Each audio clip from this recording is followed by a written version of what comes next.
share the knowledge.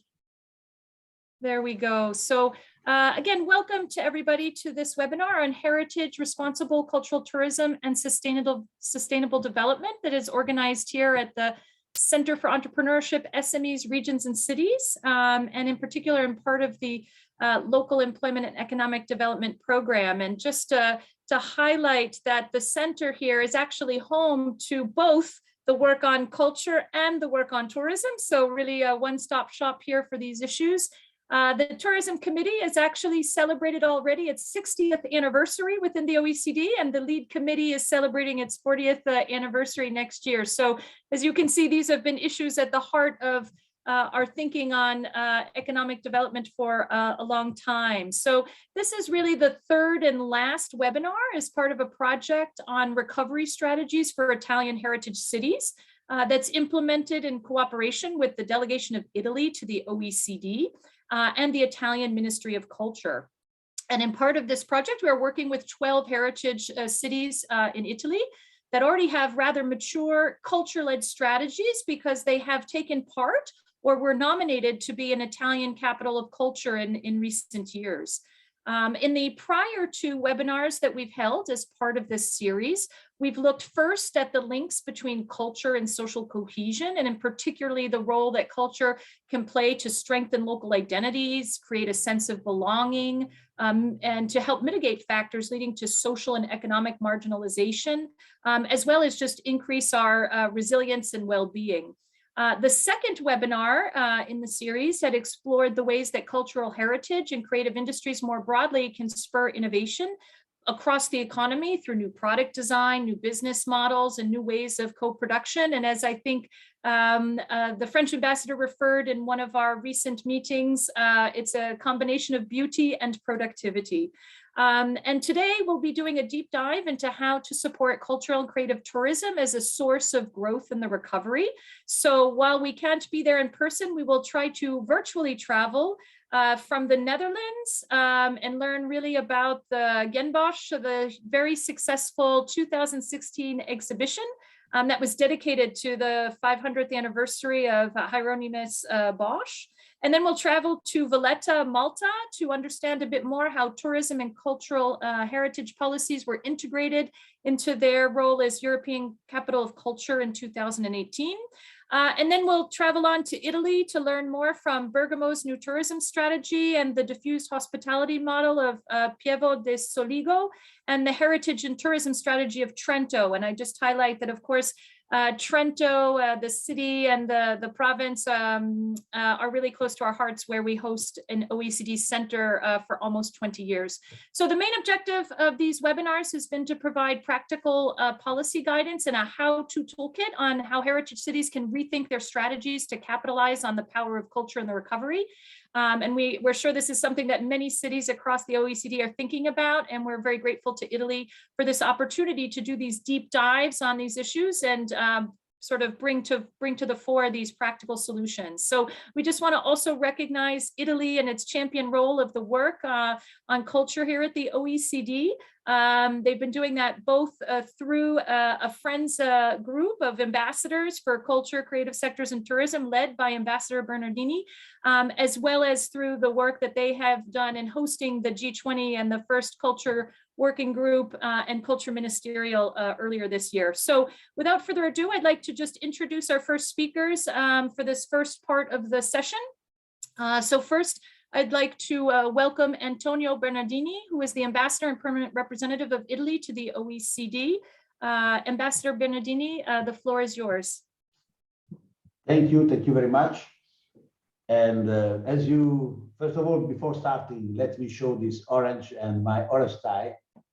Today at the OECD, we are supporting the campaign to end violence against women, and orange is the color that has been chosen for that campaign. So with a very small sign, I'm very happy to join this campaign. Everybody here at the OECD now is something orange to support the campaign to end violence against women now. Now let me start saying a few words about this very interesting initiative that today we are organizing Italy has been always very much involved and has been interested in supporting an agenda on culture in many international organizations. And of course, we have a long-standing leadership in driving OECD culture agenda through the OECD Local Employment and Economic Development Program. That is the focal point, those who help us in making this agenda progressive. Within the OECD, I took the initiative some months ago to create an OECD ambassador group of Friends of Culture and Tourism to provide a platform for an exchange of trends, issues, and policy responses to support these two sectors, actually more than two, because we had also creative industries through the crisis and beyond. I think it has been a very interesting response because basically the COVID crisis has given to many ambassadors a very clear understanding on how much these sectors are relevant from an economic and social point of view, and how much local authorities are looking at these sectors with a great attention, especially now that we are all shaping recovery policies. The role of these policies has been also highlighted in the G20, where we both culture and tourism during our own presidency have been very much promoted and discussed, and we were delighted with the results achieved in these areas in the G20. And of course, we hope and will work to have these topics still on the agenda in the presidency to come. Today's webinar is the third and the last in a series of 3 webinars organized by OECD in cooperation with the Permanent Mission of Italy to the OECD and the Italian Ministry of Culture. This project aims to support the Italian heritage cities in leveraging culture as a part of their recovery strategies and promoting culture-led local development. Today, we will focus on culture and tourism as drivers of local development. And we are particularly interested to learn how cultural and creative tourism can spur growth in smaller cities. Often, when we think of a place, what comes to mind is the beauty of historical buildings, porticos, frescoes, the masterpieces in museum collections, and also local artistic crafts, as well as landscapes or gastronomy. All this tangible and intangible heritage is the reflection of the soul, the identity of a place. It is the beauty that makes our places attractive to live, to visit, and invest in. Welcome to our projects. The cities, many cities actually from Italy that have joined this project: Bari, Bergamo, Bitonto, Casale Monferrato, L'Aquila, Pieve di Soligo, Reggio Emilia, Taranto, Trapani, Trento, Verbania, and Volterra. I guess that many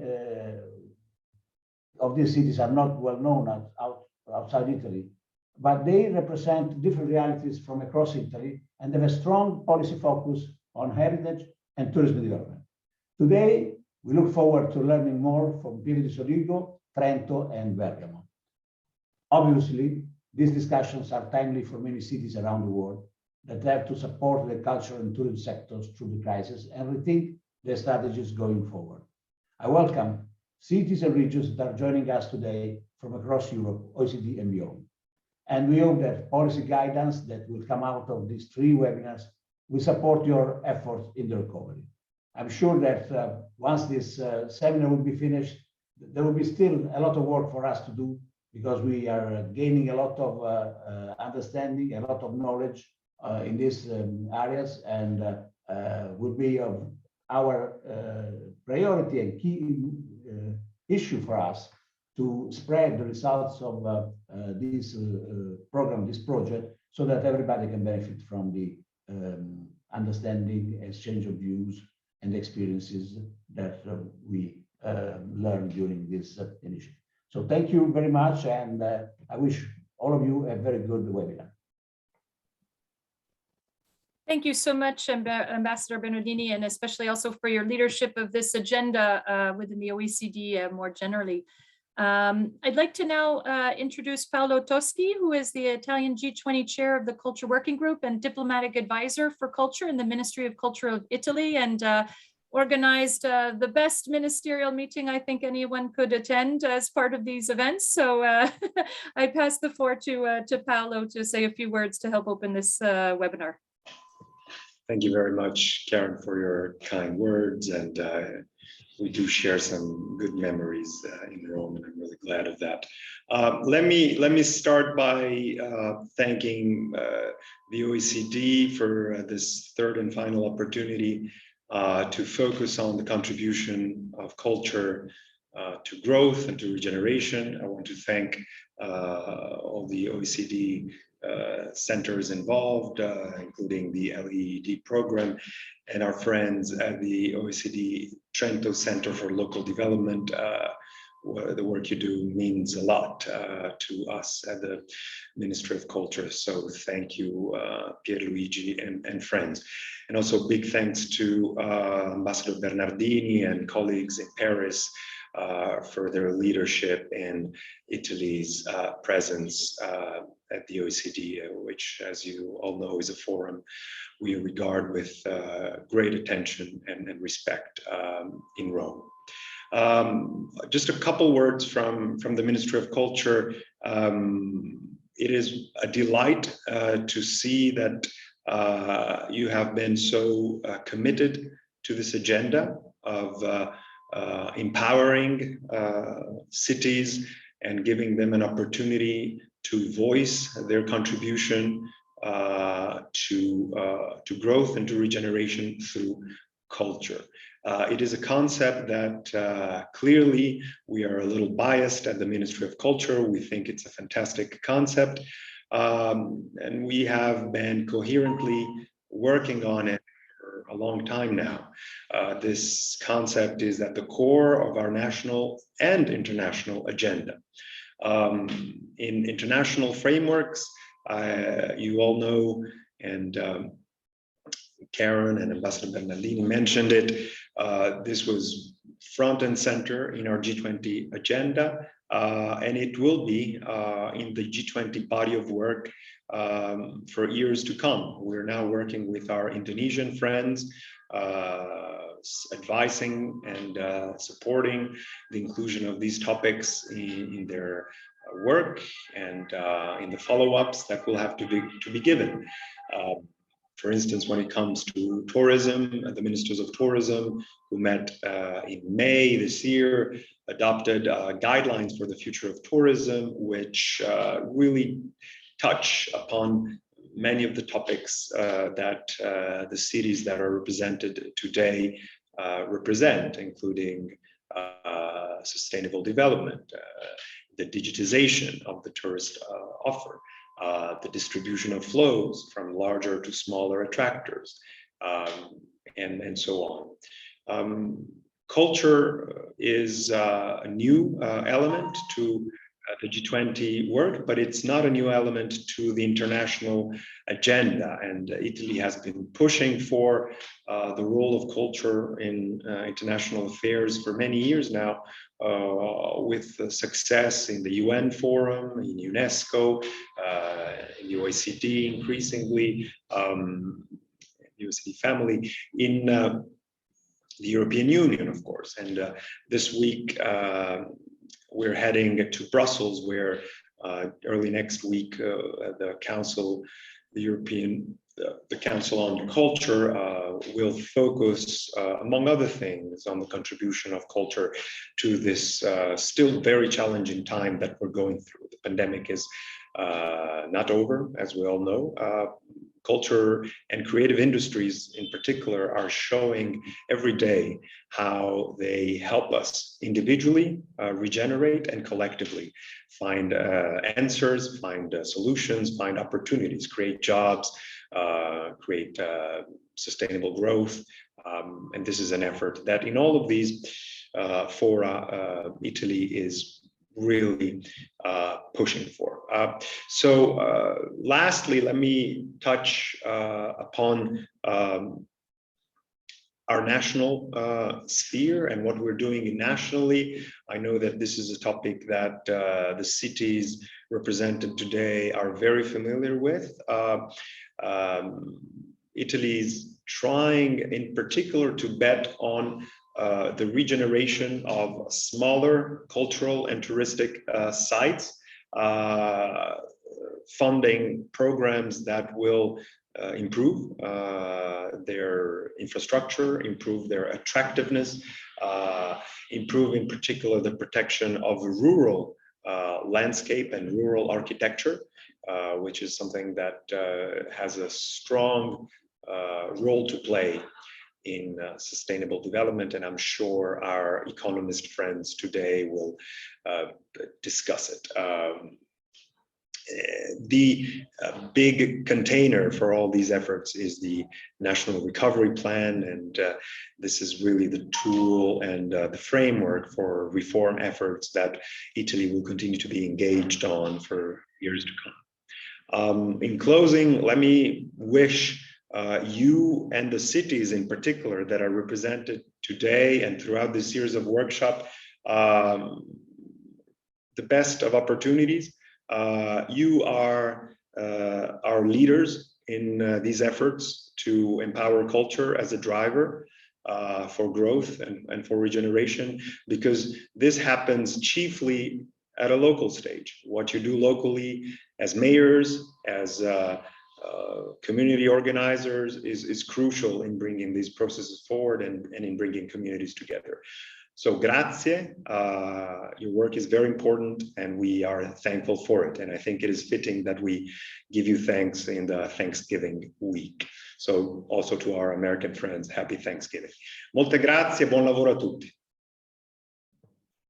Thank you so much, Paolo, and for all the work that you've been doing to really help shape the debate internationally and really highlight how helpful culture is for people, for the places they live and work, for the planet more generally. So thank you again for that reminder, and as an American for the, the Thanksgiving greetings. Let me turn now to Celine Kaufman, and she is head of the division that really accounts for a lot of this work for entrepreneurship, SMEs, but also tourism, where, as we mentioned, there's a very long-standing committee at the OECD. So Celine, the floor is yours. Well, thank you very much, Karen. It's really a pleasure to be with you today, Ambassador Bernardini. Thank you very much for the unwavering support. Paolo Toschi, with whom my colleagues had excellent cooperation during the Italian G20 presidency. And for those of you who do not know me yet, because I'm relatively new to CFE, I actually had the division on entrepreneurship, SME and tourism. And on the tourism side, I took over from Alain Dupérat, who just retired before the summer. Karen mentioned it, the Tourism Committee is actually one of the oldest technical committee of the OECD, so in itself a cultural heritage of the OECD.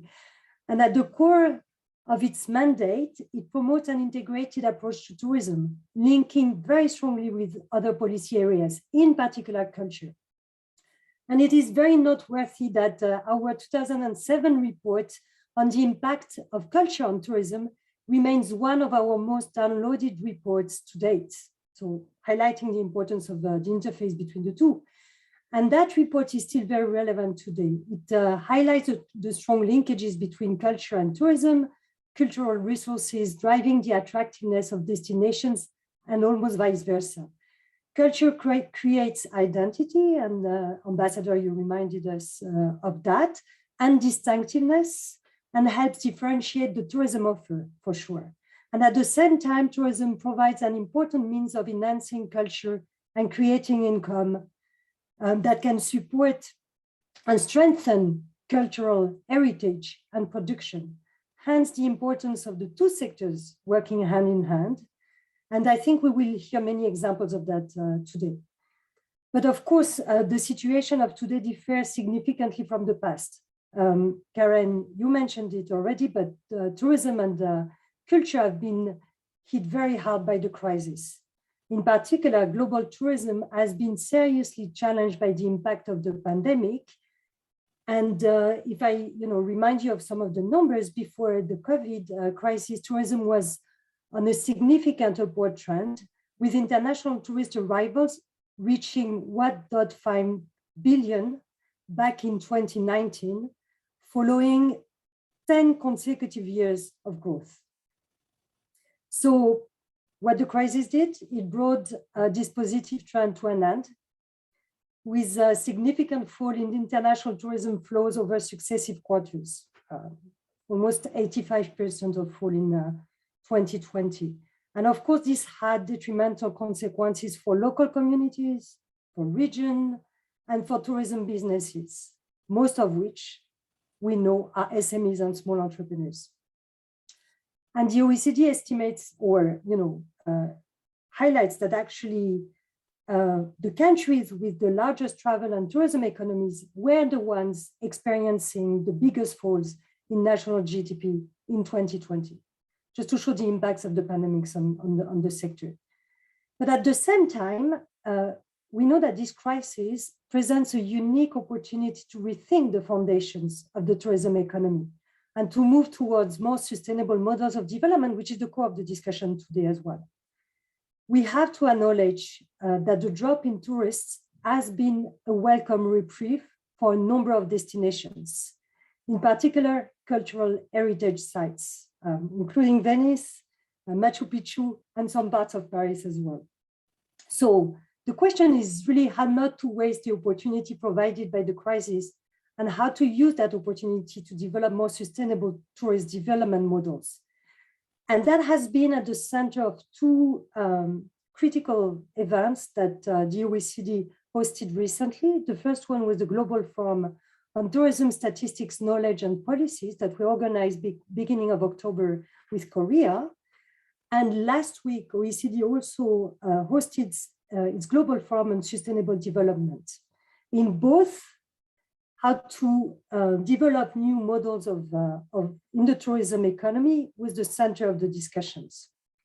And in both, there was a clear recognition that the crisis has been a life-changing moment for the sector. Of course, an accelerator of many trends. We talked about digitalization earlier, but also a big sandbox to test new policies. But at the same time, we all know that it's actually very easy to revert back to old habits, and that the risk to resume business as usual if strategic thinking and plans are not already in place or developed fast is very, very high. So in the search for a quality recovery, how can the two sectors, culture and tourism, complement each other and help each other to build back better? In a publication earlier this year on managing tourism development for a more sustainable recovery, the Tourism Committee actually reflected a bit on the issue, particularly on the tourism side, and came up with a number of recommendations to better balance the economic, the environmental, and the social cultural impacts of tourism. It, in particular, provides a number of policy directions for the future. The first one focusing on how to redefine tourism success away from quantitative targets. The second one is how to adopt an integrated policy industry community approach, and in particular, engage local communities in tourism models because they have a stake in there. The third one is about mainstreaming sustainable policies and practices, notably across the SMEs and the entrepreneurs that form the bulk of the companies in the sector. And of course, implementing better measurement to better manage flows and impacts. Let me just finish by highlighting the importance of promoting inclusiveness in the recovery process as well. Paolo Toschi, you mentioned the G20 Rome guidelines for the future of tourism that was developed under the G20 Tourism Working Group that you chaired. Actually, these guidelines identify key issues and opportunities to rethink and reshape tourism policy in response to the impacts of the COVID pandemic. And they highlight in particular the need to encourage innovation in the development of visitor experiences that can spread tourism benefits and support local creativity and cultural heritage. They really prompt linking tourism and cultural strategies, including common objectives and targets for sustainable development. So there's a lot of background to that discussion today. And with that, I really look forward to the outstanding panel of experts and the exciting discussions of this workshop. Back to you, Karen. Thank you very much. Excellent. Thanks so much, Celine. And I think, the integrated nature of all of these issues, I think, is really a key point that we'll be talking about over the next couple of panels. So thank you again to Ambassador Bernardini, to Paolo Toschi and Celine Kaufman. I'm now going to pass the floor to Pierluigi, who's a senior advisor to the OECD on culture and local development, who's going to kick off the next session, which is looking at some lessons from international experiences. So I pass the floor to Pierluigi. Thank you very much, Karen. And it's really great to have a chance to moderate a fantastic panel of international experiences on innovative models of culture and creative tourism. We really have a roster of distinguished speakers and really lots of interesting lessons to learn from. So it's my pleasure, first of all, to give the floor to Greg Richards. Greg is a professor of placemaking and events at Breda University of Applied Sciences and professor of leisure studies at Tilburg. At the same time, Greg has been working with the OECD Tourism Committee and the OECD reports in particular on creative tourism and culture. So Greg, the floor is yours. Many thanks, Pierluigi. I will, in the short time we've been given, try and say something about the relationship between heritage cities, creativity and tourism. So I hope you can see my screen. That's a good start. Basically, my argument is that we have tended in the past to think about heritage tourism as being full of nice buildings that we have to conserve. But I think we have to, if we want to think about creativity, we have to think a lot about other elements as well. The structure of the city, the processes that work within the city, and the connections that the city makes with other parts of the world. If we look at structure, first of all, then there's a very useful model from Cohen-Det et al., which divides the creative city into three basic layers. The upper ground is the one that we're very familiar with in terms of cultural tourism, which is about the museums and other cultural institutions of the city, which is where most of the tourists go to. But supporting the upper ground, there is an enormous base of underground. What the informal sector does, what the artists in the city do, where the experimental and innovative work goes on in the city. And joining those two, there is a middle ground of cultural groups and entrepreneurs who take the ideas from the underground and pass them on to the upper ground for further dissemination and for application and innovation. And these things importantly includes places, spaces, and events in the city. So the city has to be seen as a system which works to produce creativity. And within this system, there are a couple of crucial elements which include a focus, the production of platforms to show people the creativity that is going on, and also the flow of information and attention which passes through networks. And I know that Leanne is going to be talking about the Hieronymus Bosch program later on. This is a model that was developed also on the basis of that program.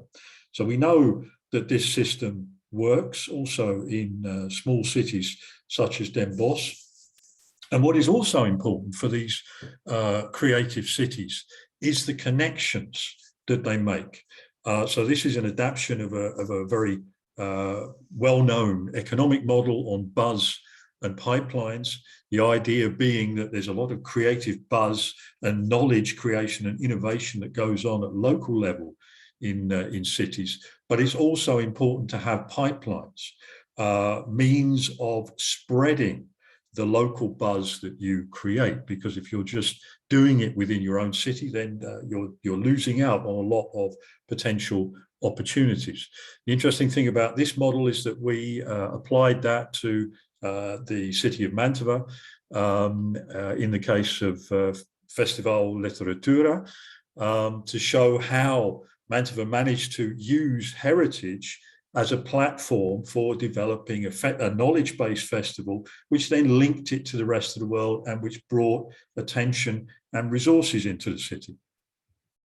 So I would argue that what we are looking at is how creative cities can develop a creative ecology which ties these different elements together and produces a flow of ideas and creative innovation.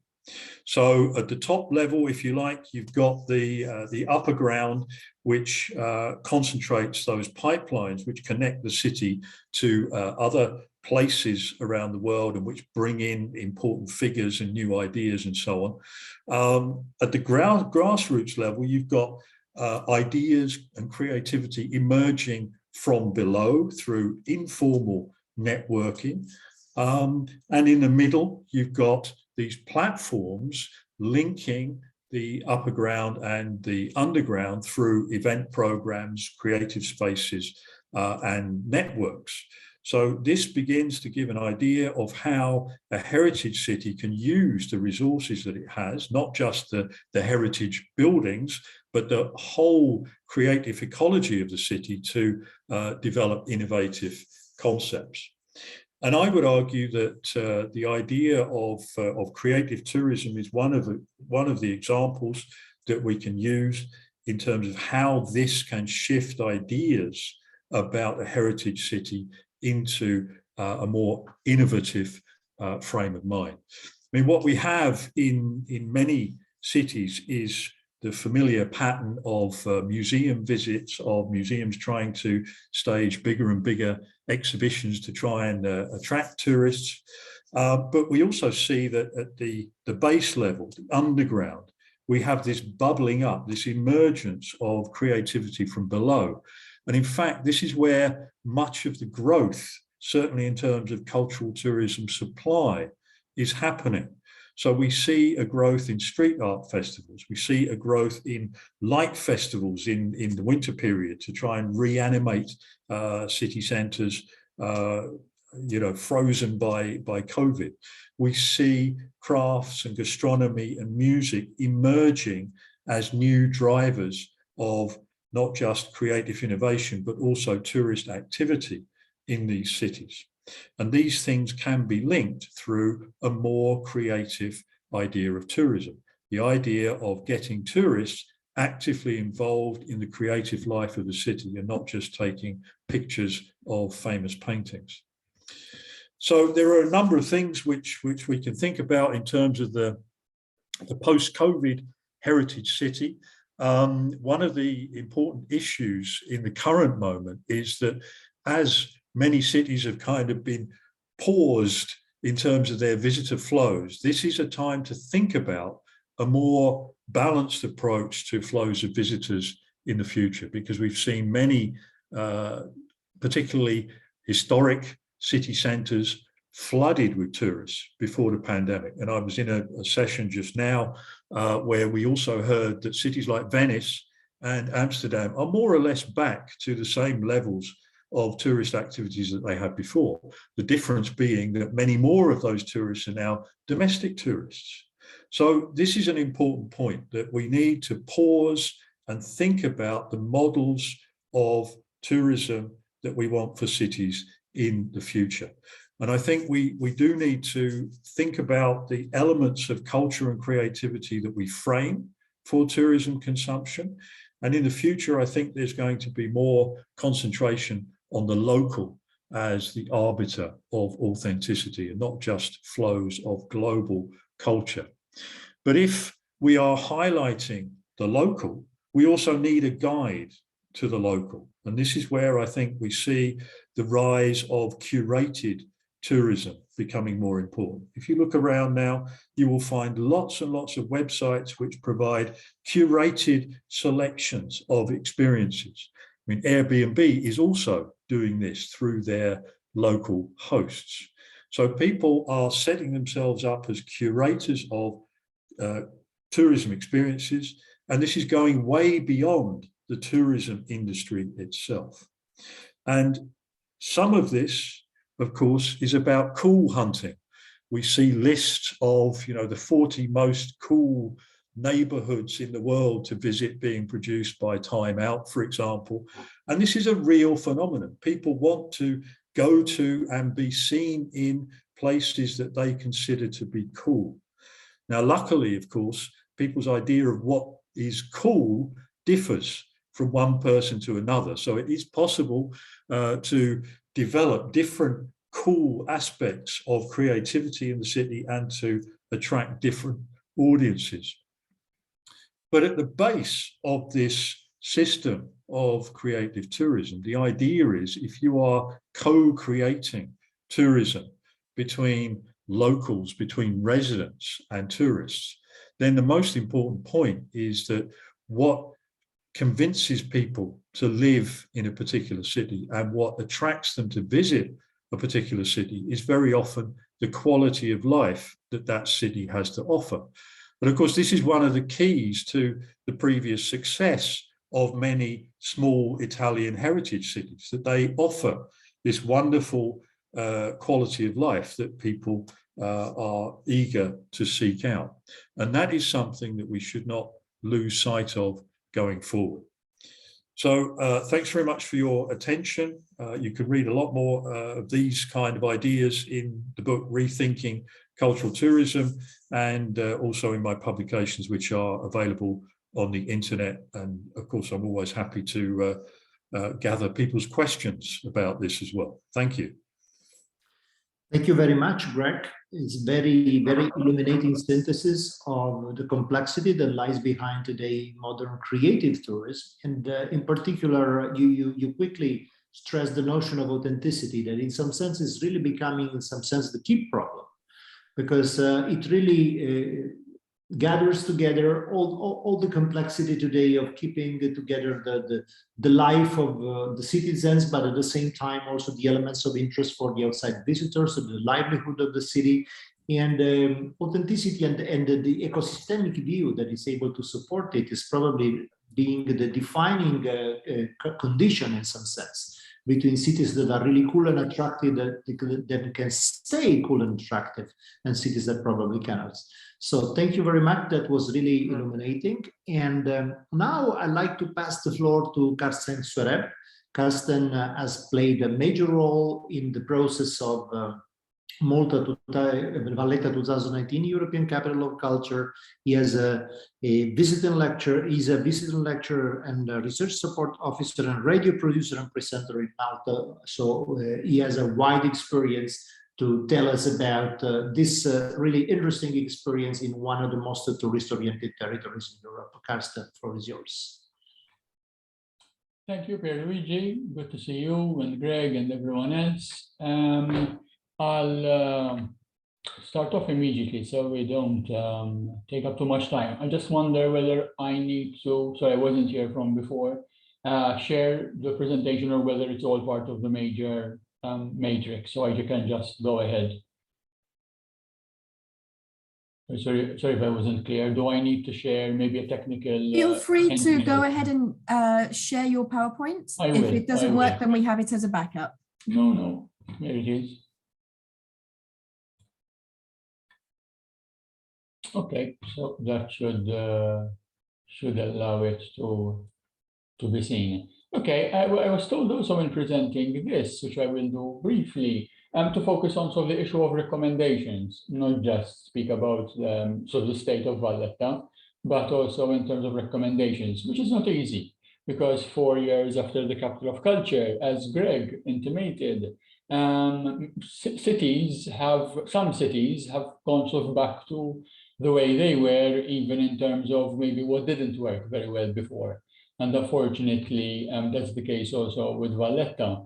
So the figures from 2018, in terms of the main sites, was always a burgeoning big number for Maltese capacity. It's something which the Tourism Authority and other experts in the field, not myself, have been saying for a while now that 2.3 million in a year is too much for a small island like Malta. These are the sites in Valletta that seem to have attracted the most attention before, since, as well, the pandemic. we'll be looking a little bit at them very quickly. Everyone sees sort of websites and promotions and the gaming industry, Airbnb, the restart of Ryanair, and the Tourism Authority website itself. It's all about sort of Valletta coming back to life, building on the recent success, going through the sort of stasis of the pandemic, but booming again.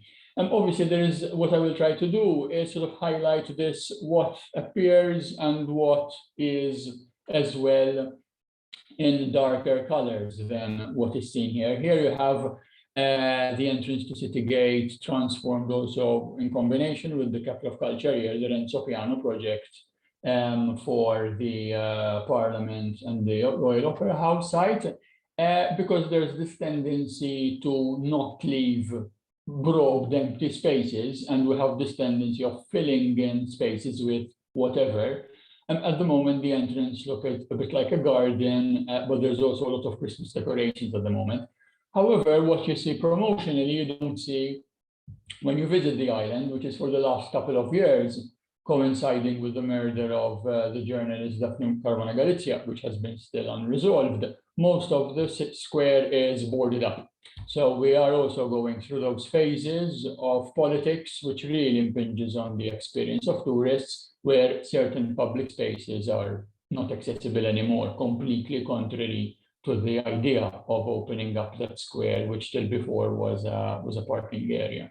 And then you also have big projects, big important projects, which are part of the legacy of the European Capital of Culture here. For example, St. John's Cathedral, which is really investing in renovating, keeping in mind the pandemic lessons and even the previous crisis of 2008 and 2009, to be more flexible, to be more value-laden in terms of what it can offer to tourists. It's already the #1 spot in Malta, at a peak sometimes of even 35,000, 40,000 visitors, and the queues are already building up. A main attraction being the beheading of St. John by Caravaggio, and opposite from where this photo is taken, St. Jerome. So 2 Caravaggios in a room with a beautiful Baroque space all around it.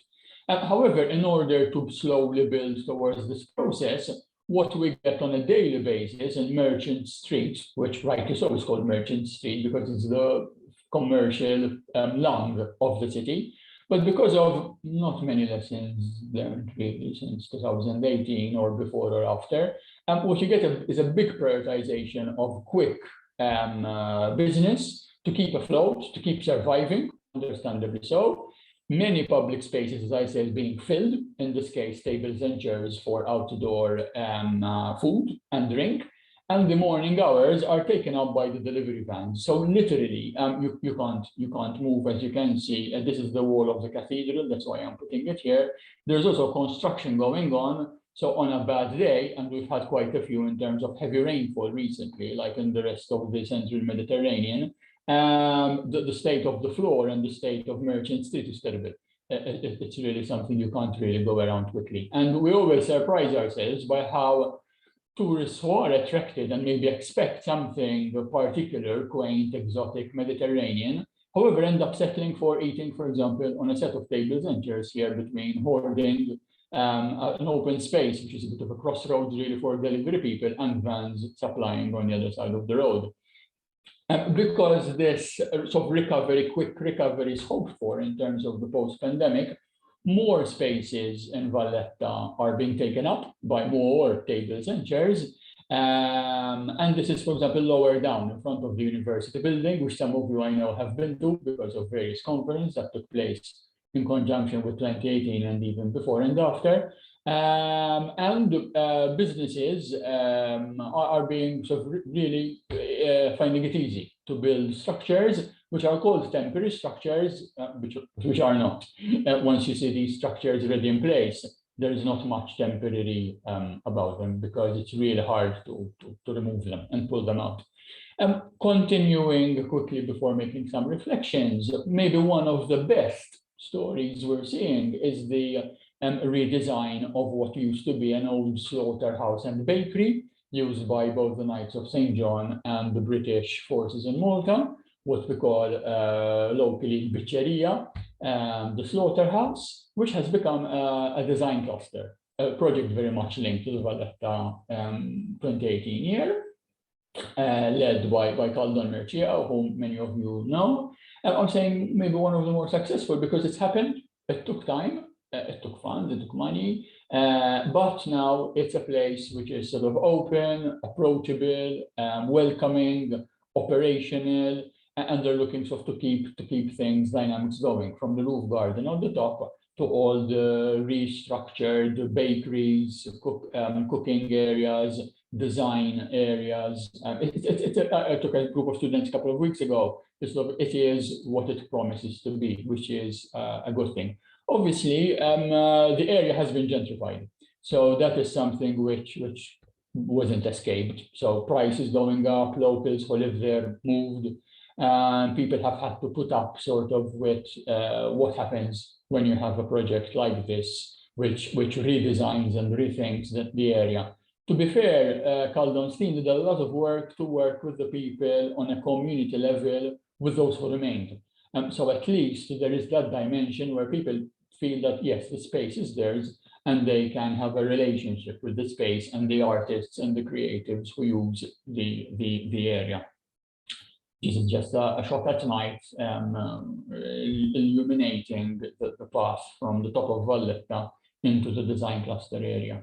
Coming to a conclusion, possibly on a tourism level, the cruise liners industry are waiting for the big numbers to come back, where at the peak of tourism, you'd even have 6 big cruise liners, more than 50,000 people flowing into Valletta and the rest of Malta on a good day. It's trickling in, it's very slow at the moment. But we also know that things did not stop. So renovations, work which was done before to renovate the front of Valletta have been kept up. And there is always this tension between the preservation of the cultural heritage, the value which inherently lies in the place, and certain constructions and certain developments which will take place, but which, again, skew the balance into directions which one has to see later what the long-term effects will be. And to bring to a conclusion, maybe even with a smile, one of the projects which was renovated on a commercial basis was Is-Suq Tal-Belt, as the Maltese word says. It's a souk. It was a souk. It was very dynamic in terms of a real marketplace, as you would expect to find in a city like Valletta. It had fallen into disrepair for about 20-30 years, since the 80s or 90s, even closing down at a certain point. It has been renovated as a food market, as a food hall, so commercial, where you can do your supermarket shopping, not much of a Mediterranean souk feeling. But it's interesting because from a creative perspective, the artist Keith Bonnici created this interesting on-site installation presentation where he used himself, where he stuck this chair, stuck himself on the ledge of the souk, which is sort of private property where you can't do what he's doing. But he sort of created this dynamic where from the outside in, he's looking at the people who have occupied what was more of a public space, what has become, again, gentrified and commercialized and privatized, and creating a discussion. So although I pointed out a few challenges Valletta is facing, I think if I could make a few recommendations, I'd say, as Greg mentioned before, and even Pierluigi commented when commenting on Greg, that the dialogue is important with the community you are inhabiting in. And although most of the time the commercial community and the tourist business sector wants more numbers and wants to facilitate the recovery from COVID with very little regard for aesthetics or balance or soundscapes or other form of interventions on the setting, artists, creatives, and local communities are very much at the forefront to try to sort of ring a bell and say, look, if we haven't learned lessons from the crisis, from the capital of culture, from the pandemic, when are we going to learn and apply certain lessons? Because otherwise this will just keep going on in ways which are not sustainable. Thank you very much. Thank you very much, Karsten. That was extremely interesting because you also showed us what are the possible conflicts and contradictions of otherwise successful experiences, and especially medium to small-sized towns and cities. Of course, the life of residents and tourists is so deeply intertwined that these contradictions are unavoidable. But as also Greg was remarking before, this is the once-in-a-lifetime opportunity that we have to, in some sense, to reboot, to restart the process from an exceptional vantage point, that of rethinking the process in a moment in which the process, if not stuck, is certainly toned down in terms of flows and dimension. So in some sense, we can't escape this kind of contradictions, but certainly speaking of creative tourism, we have to be creative as policymakers in the first place at this point, also in terms of proposals. And of course, I remind to all of our viewers and public today that they can pose any question that they like to the speakers through the Q&A channel. I will pick up the most meaningful questions and of course ask the panelists to respond to your doubts or comments or considerations. And speaking of creativity and visionary approaches to tourism, I think that the case of 's-Hertogenbosch from this point of view is really interesting and inspiring. And it's really a pleasure to give the floor to Lian Dolf, who's the founder and director of Bureauduif and the project director of the UNESCO Geoparks Schelde Delta. So Liam, the floor is yours. Good afternoon to you all, and thank you for the invitation today. I'm very happy to tell you the story about Bosch today. I try to share my screen.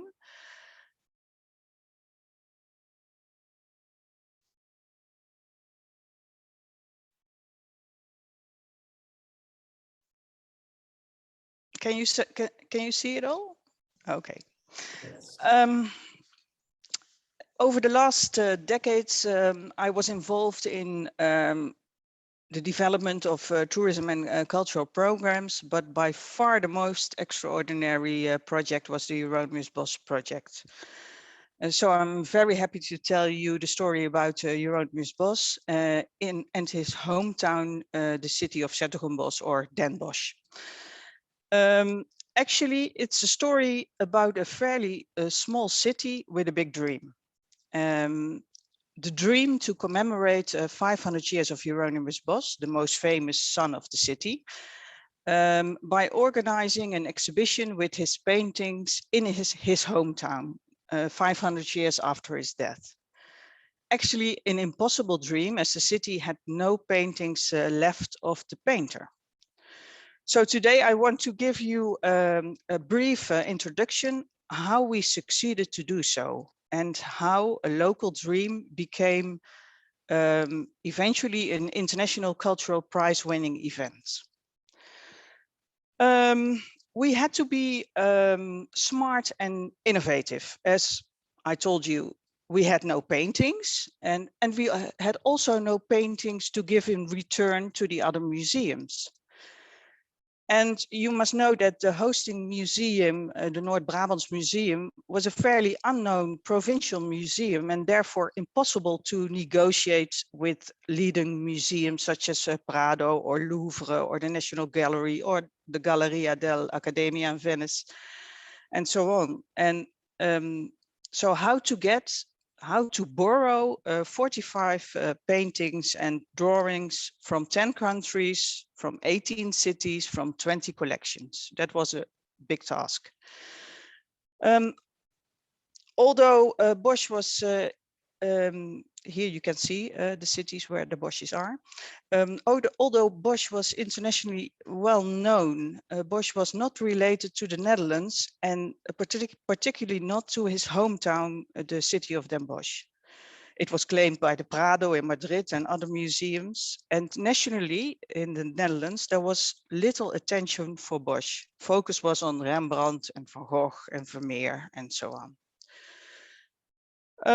So we had to think of a special plan, a special strategy to fulfill our dream. And in return, we offered the Bosch Research and Conservation Project with the best Bosch specialists from the Radboud University and other specialists from the Netherlands as well as abroad. And so it was the first international research and restoration project for the complete oeuvre of Bosch. And we invited the museums to participate in our research program, as well as the possibility to restore their works. Eventually, we make eventually 9 paintings have been restored during this Bosch Research and Conservation Project.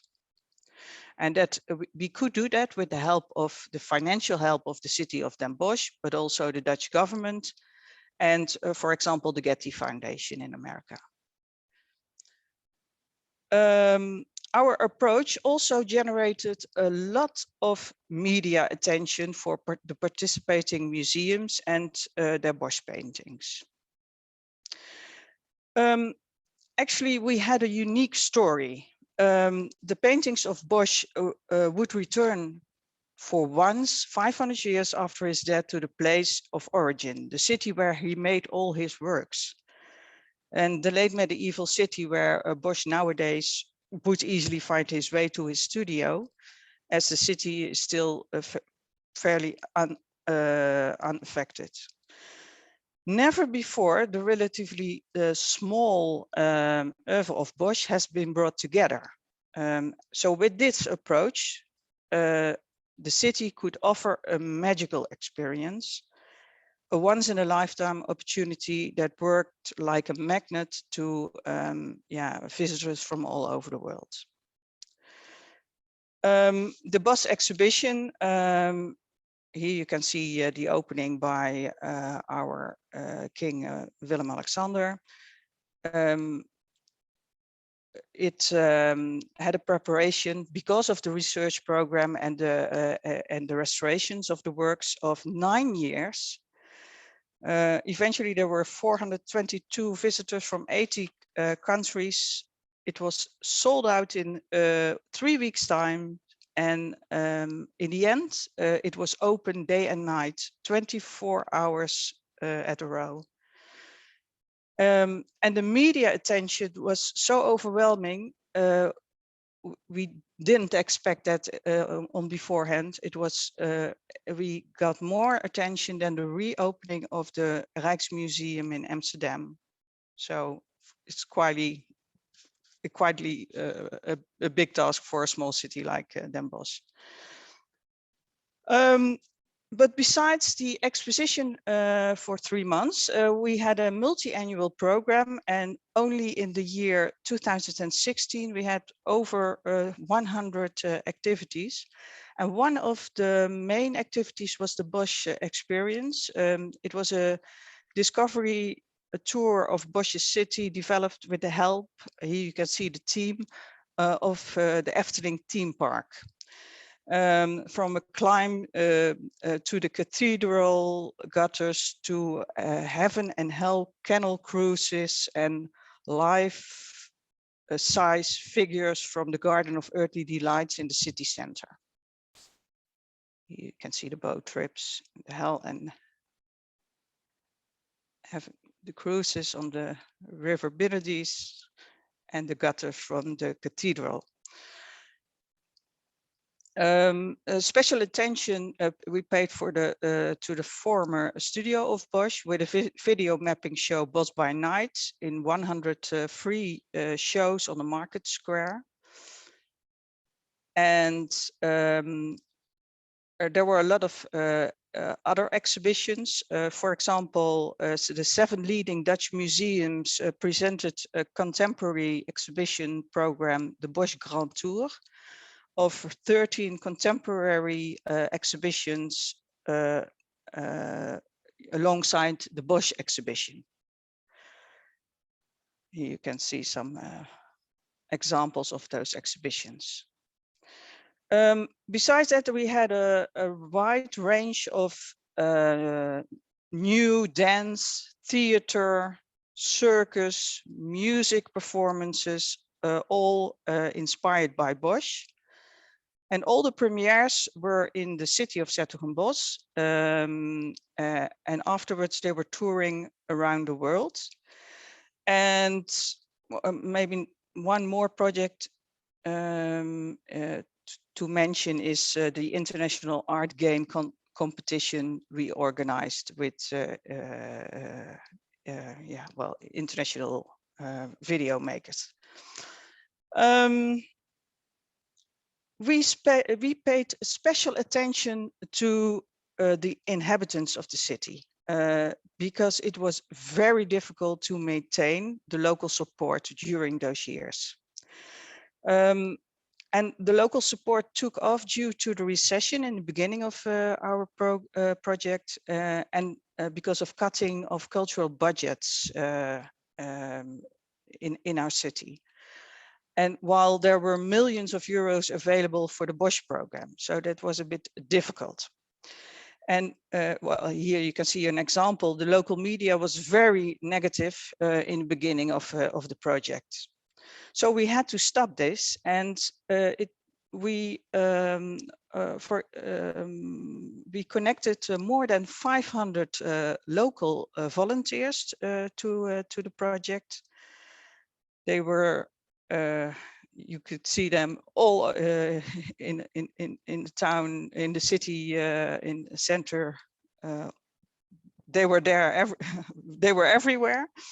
And we had a special lottery, a Bosch lottery for the inhabitants of the city, so they could win tickets for the, of course, for the expo, but also for the theater program. And once a month, we organized a Bosch cafe where people could present their plans in the last years before the Bosch year. But we were also inviting traditional local events, such as a carnival, to our program, to the Bosch program. And in cooperation with the city, we organized a lot of new Bosch events, such as the Bosch Parade. You can see it here. The Bosch school musical on the local schools. And a grande finale for all volunteers and participants of the Bosch year in December 2016. Local support increased especially because the local entrepreneurs benefit a lot. The hotels were fully booked. The Bosch shop in the museum, for example, had a daily turnover of 25,000 euros a day. The restaurants were full every day, and all shops and the windows were in Bosch style during this period. Apart from the local support in the startup years, another problem was securing the legacy of Bosch in 's-Hertogenbosch. And although we were preparing the legacy as part of our approach, the political attention of the municipality vanished when the mayor of the city retired in 2017. Actually, he was the figurehead of the project, and after he left, there was a lack of ownership, and despite all the success, the attention for Bosch was not as it was before. Fortunately, I have to say that Bosch's studio has been purchased by the municipality, and it will be developed as a visitors hotspot, and it will be opening in the beginning of next year. So that's something. To tell you something about the results and the learnings. Together with Greg, we wrote a book about small cities with big dreams, and actually it was inspired by the city of Bosch and the program of Hieronymus Bosch. Well, the main results of the Bosch year is that the 8 million euros of local investment attracted another 20 million of investment for the total program. So we could spend altogether 28 million euros, where there were 1.4 million visitors in total. Well, you can see, you can read the figures here. It's not good to mention that there was 200 million euros of expenditures, and actually that's a lot, with an investment of 8 million euros from the city of 's-Hertogenbosch. 's-Hertogenbosch became the city of Bosch, we can say that. Especially with the media exposure that was enormous. And what we saw in the end, that the city pride increased among the residents. And well, there was a very high appreciation of the visitors. The results of the learnings from the project in 's-Hertogenbosch. It's very important that there is a political will and that there is a long-term vision, because it's a marathon instead of a sprint. It took us 9 years to get the job done.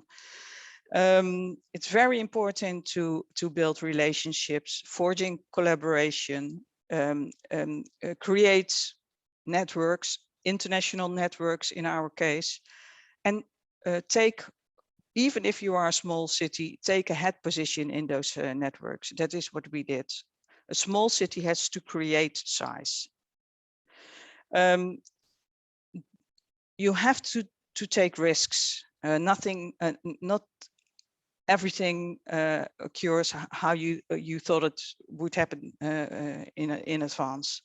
Make use of your underdog position. That is what we did. It was sympathetic that we did it this way. Make sure you're embedding support, and keep a special eye on local support. We had a very holistic approach and not a standard marketing approach. And well, ensure the legacy, although that is very complicated. And maybe I want to give you a special advice from Hieronymus Bosch himself. This is a painting of Bosch. As you can see, the wood has ears and the field has eyes. And on top of this painting, there is an inscription by the hand of Bosch. There's just one inscription left by Bosch. And it says, poor is the spirit that always uses the inventions of others and invents nothing themselves. So be original, don't copycat, stick to your own unique story and your unique approach. Thanks for the attention.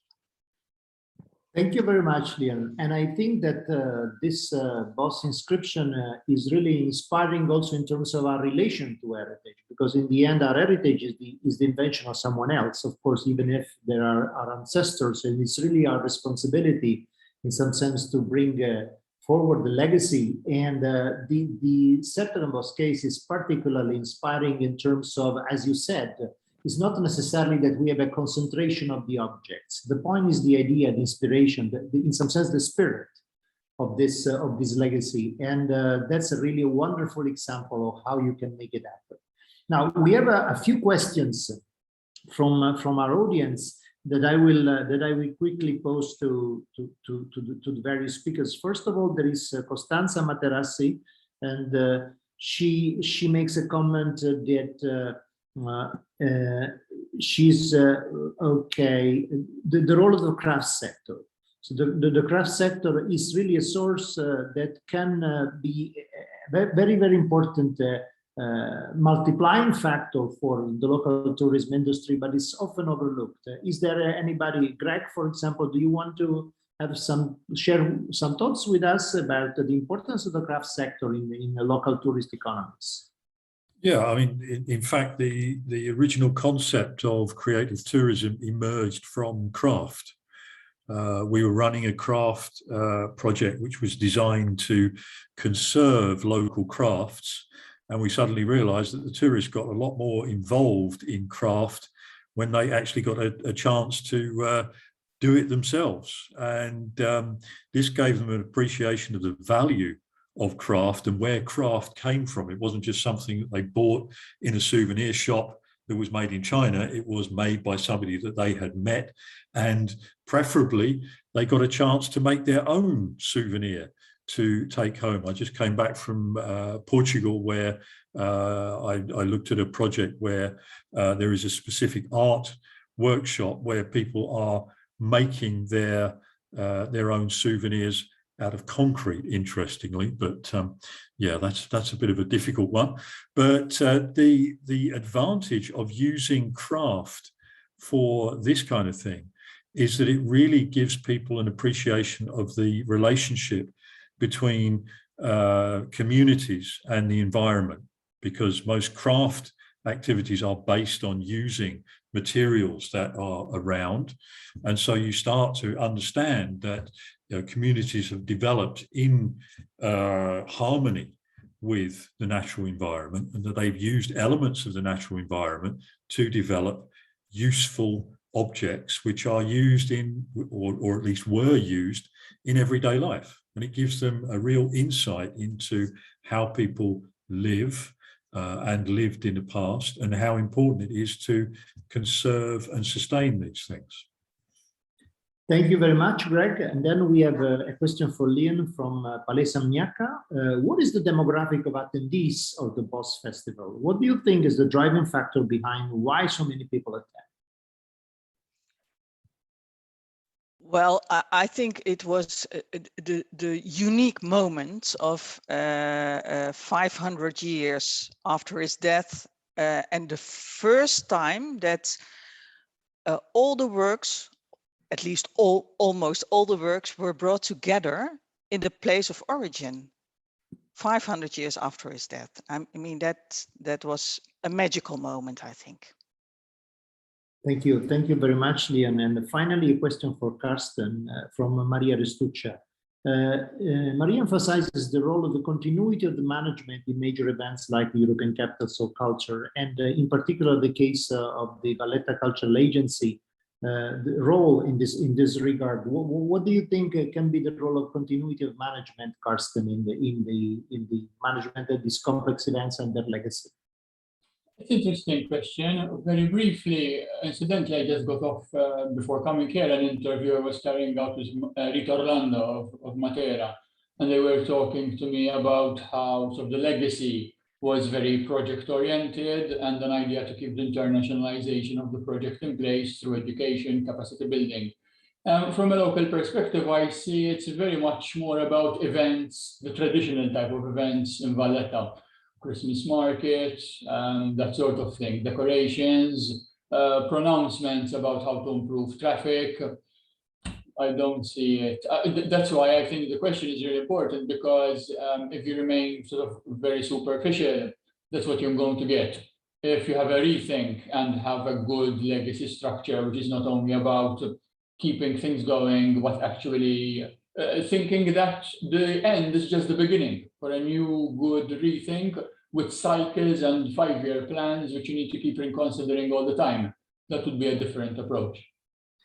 Thank you very much, Karsten, and thank you to all of our panelists for this brilliant discussion. At this point, I think we have a very short 5 minutes break before we go into the next session, which is the one with the highlights from the Italian heritage cities, to understand from our small learning community of cities involved in this process of the Italian Capitals of Culture about their own cases and reflections. So it's now 1:16 p.m. So we'll be back in 1:21, back in 5 minutes.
Okay, so we are back from our break, and we really mean it because, as you heard, that there was also a session of breakbeat, as it is called, this particular musical genre.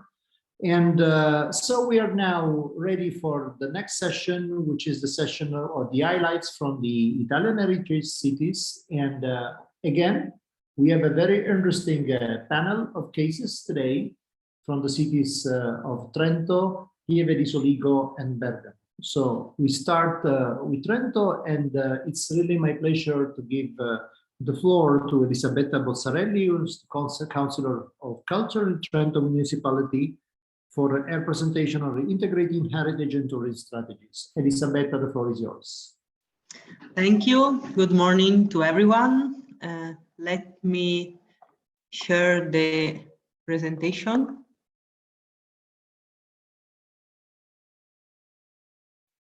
Okay, thank you. I would like to present the experience of Trento, City of Christmas of this year. Light, symbol of hope and the new rebirth, embrace Trento. It keeps into the streets, over the buildings, into the most evocative views, highlighting the beauty of our city to attract our attention, to push us into square, to live together in a unique, distinctive and inclusive city. It is the Christmas time that returns this year, magical and unique for young and old. A time that we want to live together because Christmas is the time of encounter and closeness. Last year, due to the pandemic, we adapted to a more intimate time, but this year the city will open up again to visitors and citizens, taking all necessary measures to ensure safety of the visit. After several difficult months, we need lightness, warmth, and sociability more than ever. After all, Christmas is the time of waiting, of hope, of rebirth for the city and for each of us. A light which in our design, in addition to being a symbol of rebirth and new beginnings, is also a key to rediscover the beauty of our territory, to capture the even less attentive look towards slow and responsible tourism. The Christmas, therefore, there will not only be traditional light installation in Trento, but also the realization of a complex and clear path of artistic lightings of the historical buildings of the city center that are able to highlight in the architectural features, pausing to gaze on various details that would otherwise be missed in the rhythm of everyday life. 60 projectors with very precise millimetrical slides have been placed in the streets and the main square of Trento in order to illuminate more than 15 historical buildings, which are in a particular a 360-degree view of our enchanting Piazza Duomo. The buildings involved are located in the most important tour route in downtown, connecting the cathedral to the Buon Consiglio Castle. Photomapping brings out raffinate details, especially regarding painting. The nickname of Trento is the Painted City, as building enchanting frescoes represents reference to mythology and local history, allegorical features, and owner's ancient coat of arms. Also, regarding architecture, photomapping effect emphasizes the buildings that are considered one of the finest examples of Italian ashlar. We have therefore chosen the photomapping tool to bring out the peculiarities of our buildings, to let their soul emerge through a skillful play of lighting and shadow. Not a covering of the building with videos or images, but an enhancement of its architecture and an artistic interpretation of its essence and soul. We wanted two monuments to emerge in the dark to fascinate the eyes.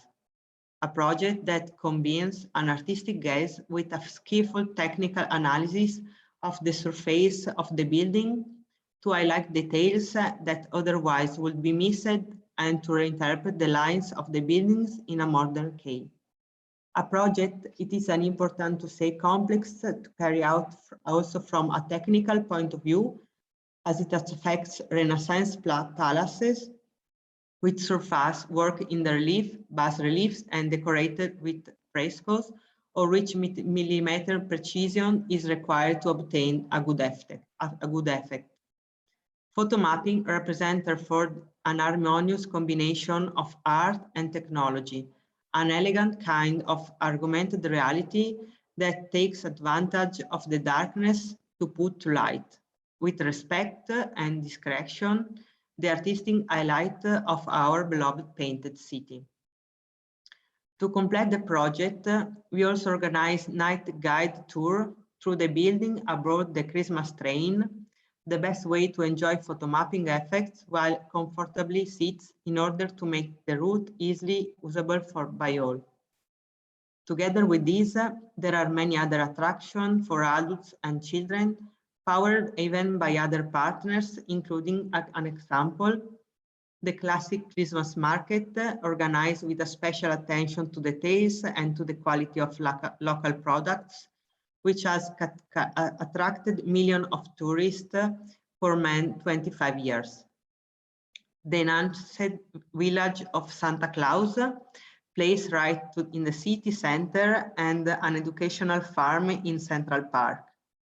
Bollicine su Trento, a wine review dedicated to our famous Trento Doc, an evocative show of lights, videos, and music for the new year with our regional Haydn Orchestra.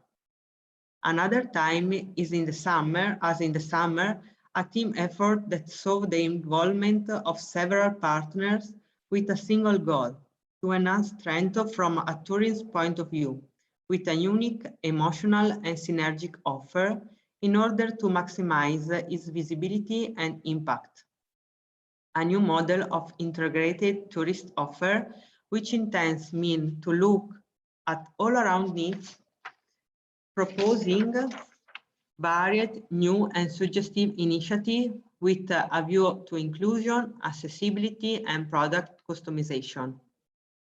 In conclusion, one moment, we can say that this project aims to push towards a slower, more attentive and territorial type of tourism, which characterizes Trento not only as one of the many commercial touristic destinations, but as a specific place of interest, and at the same time, to invite the citizens of Trento to rediscover their city, their urban space and beauty that surround us. There is a beauty to be observed in everyday life, but also taking the time for a guided tour to broaden one's cultural horizon, which risk to be overlooked or marginalized in their frenetic everyday life. To achieve such a result, we have chosen to enhance the relationship between all the actors of the territory, including the exhibition and citizens, called to be the first ambassador of their city. And at the same time, we have tried to share efforts and resources to avoid duplication and offer real answer to a need for culture, for relations and tourism development of the territory, which has become even more pressing in consideration of the strong pandemic crisis that we are still going through together. Thank you for your attention. Thank you very much, Elisabetta. And I think it's very meaningful that a city like Trento, that is positioned on the European stage as a city of technological innovation, is also working in this very, very nice and visionary way in terms of augmented reality in relationship with the heritage and, of course, with the involvement of the local community. That's really interesting and I think intriguing. And now we move to Pieve di Soligo, and in particular, I give the floor to Viviana Carletto. She's the coordinator of the curatorial committee of Fondazione Francesco Fabbri, and she's the founder of the Lago Film Fest and the Rodolfo Sonego Award for the city of Pieve di Soligo. So the presentation is about diffused hospitality as value creation for local communities in Pieve di Soligo. Okay, Viviana, the floor is yours. Hello, everybody. Thank you very much to host us here. And so, yes, as you presented, I'm the coordinator of the curatorial committee of Fondazione Fabri based in Pieve di Soligo. And my presentation is about a project that was propelled and strongly supported by the municipality of Pieve di Soligo in a strategic collaboration with the foundation. The name is Albergo Diffuso, which I could translate into English to widespread or diffuse hotel, but it doesn't really exist, a translation exact. Fondazione Fabri has a role in supporting the development of the municipality's cultural strategy. For example, we presented already in previous meeting the dossier, the strategic dossier that we create for the candidature of the Italian Capital of Culture. What we do is promoting action and initiatives for cultural, social, and economic development in open dialogue with all local stakeholders, both public and private, but mainly public. The foundation operates in order to enhance the identity and facet of the local reality by using innovative tools and languages that are recognized and diffused in the international community. This Pieve di Soligo is a city about 12,000 inhabitants in the northern parts of Italy, and it's in the UNESCO area. And the project itself is mainly focused in this area that is about 3,000 inhabitants. And we helped the municipality on the development and the urban regeneration of this area with this project. So the plan is structured like this. Of course, the first is the analysis and the evaluation as a first study. Of course, the support of the municipality at the first and the agreement with them.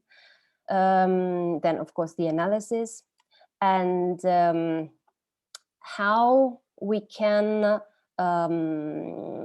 help also the administration locally, but also with the regional law in order to develop and focus with the changes. For example, there was the limit of 3,000 inhabitants for the area, and we asked to up the level to 5,000. So in order to be able to develop properly the project. And also other changes. For example, the area itself has to be 400 meters from the main building. Of course, after the first part was also developed with the help of the workshop made with the University of Venice in order to analyze also the urban aspect and the area itself. And it's the area where we are now is the activation of the territory. So helping them the knowledge about the knowledge and also to involve them into the process in order that it's not a bottom-up project arriving and imposing the project itself, but the people are of course part of the process, and they has to be really the main objective. And of course, the realization, even if already different also architectural actions are already in the process. Of course, to create this, we had to create a network in the area, not only on the territory level. So we create this link with different areas of Pieve di Soligo. So at the end, for example, of the literary park, which is going to be created, we will arrive to Solighetto, where there will be the also Villa Brandolini, that is going to be the hub of the innovation, that it's of the territory innovation, that is also supported by the University of Ca' Foscari of Venice, and all the other buildings, the main buildings like Fondazione Fabri House and other important buildings in the area. So the characteristic of the albergo diffuso needs to have a main building. We call it like the concierge of the hotel. And then within 400 meters, there has to be all the other houses, which will be houses that nowadays are closed or not utilized, or we're going to help also the inhabitants to recovery with, of course, with the help of also the municipality with specific laws to use and reuse this closed homes. Of course, this means to be a tool that we want to use not only, of course, to help to develop the economy of the area, but it's a cultural project in order to create an interactive process with the inhabitants. And for us, it's really important, this aspect. Here we have the main places. So we have Villa Brandolini, we have the house of the foundation, and here is arriving the, of course, the literary park. The objectives is regeneration as an activation of the circular economy, involving local economy operators, so producer, restaurateurs, traders for synergic relation with hospitality, creating opportunities for families, micro-entrepreneurship, raising professional skills and enhance professional and entrepreneurial training. The regeneration of Solighetto is a collaboration and synergy between the community and economic operators. Regeneration is about sharing values and goals. And for us, it's really important this. It's an intervention, as I said, with a cultural connotation, activating processes. It's one of the activating projects for the candidature of also the strategic dossier as Italian capital of culture.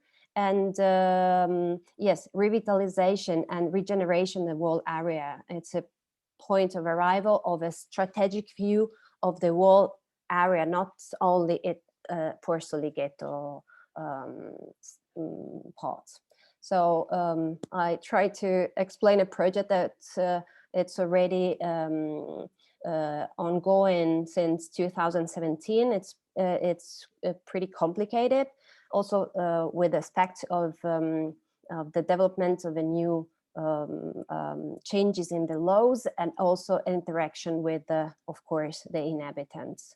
And I hope that I was able to give you the whole aspects of all the project that is ongoing. Thank you very much, Viviana. No, I think it was a really interesting presentation also because you highlighted very well the urban planning dimension that is behind this. It's really rethinking in some sense the concept of livelihood, and how in this case hospitality is also a stimulation really to rethink in some sense the structure of the system of spaces and relations in a relatively small community, but in a very dense heritage site in Italy. So thank you very much for this. And at this point, we move to Bergamo, who, as some of you know, will be one of the two Italian capitals of culture in 2023. And in this case, I give the floor to Christoph Sanchez, who's the mayor's delegate for tourism and director of Visit Bergamo program, and Alessandra Pitocchi, she's the communication director and Visit Bergamo for the city of Bergamo. Floor is yours. Thank you very much. Thank you for inviting us here.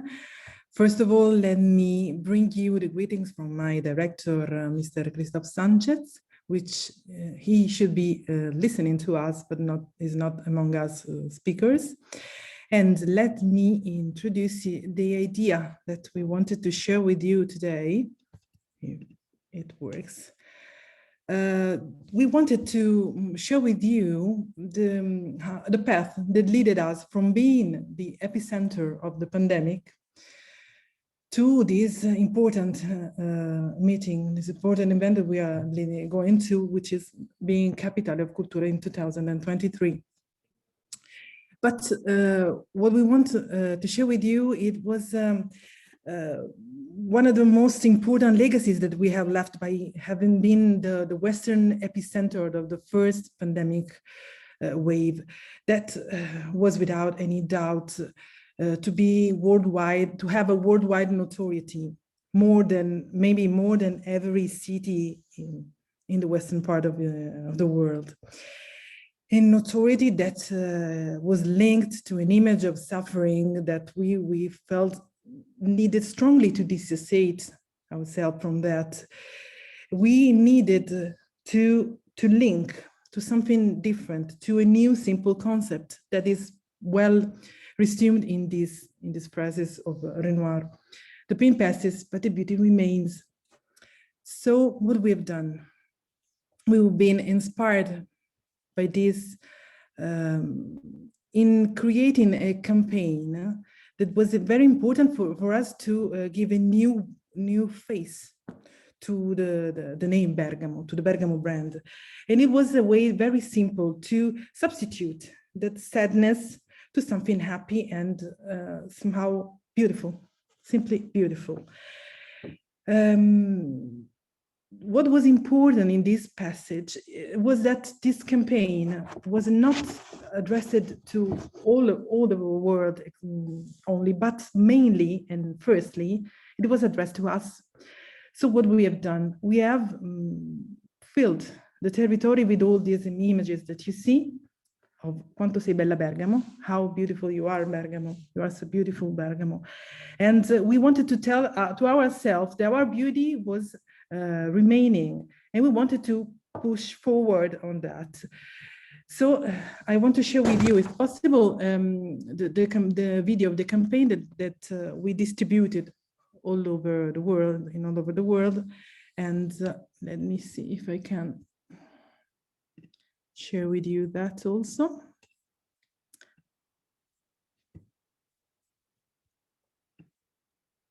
Here it is.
Well, that was just our way to tell to the world that we are still attractive, of course.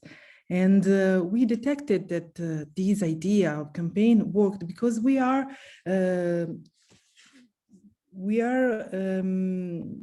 detecting effectively the web sentiment on the Bergamo brand and all the attraction that we have in our territory with a study that we do constantly to a sentiment listening of the web, social and not only.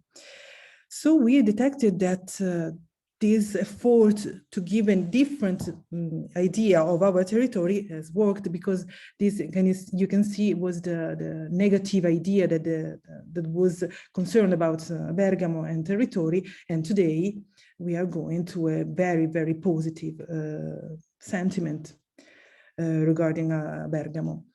And that was what was most interesting was that the leading part of this positive sentiment was the enogastronomy, of course, the food and wine sector, and the art and the attraction sector. So what we have learned from the COVID, what we have learned, the post-COVID lesson that we have learned the most was definitely the importance of digitalization of the tourism field. And of course, how to shorten the supply chain. But this is not an idea that it was focusing mostly on the fact that we are trying to put in a circle the attraction of all the territory to be sold easily and to be known easily by the audience. What we have done, at least, we have created a platform in which we sell the experiences on Bergamo. But what is the difference between all the existing platforms that do this job?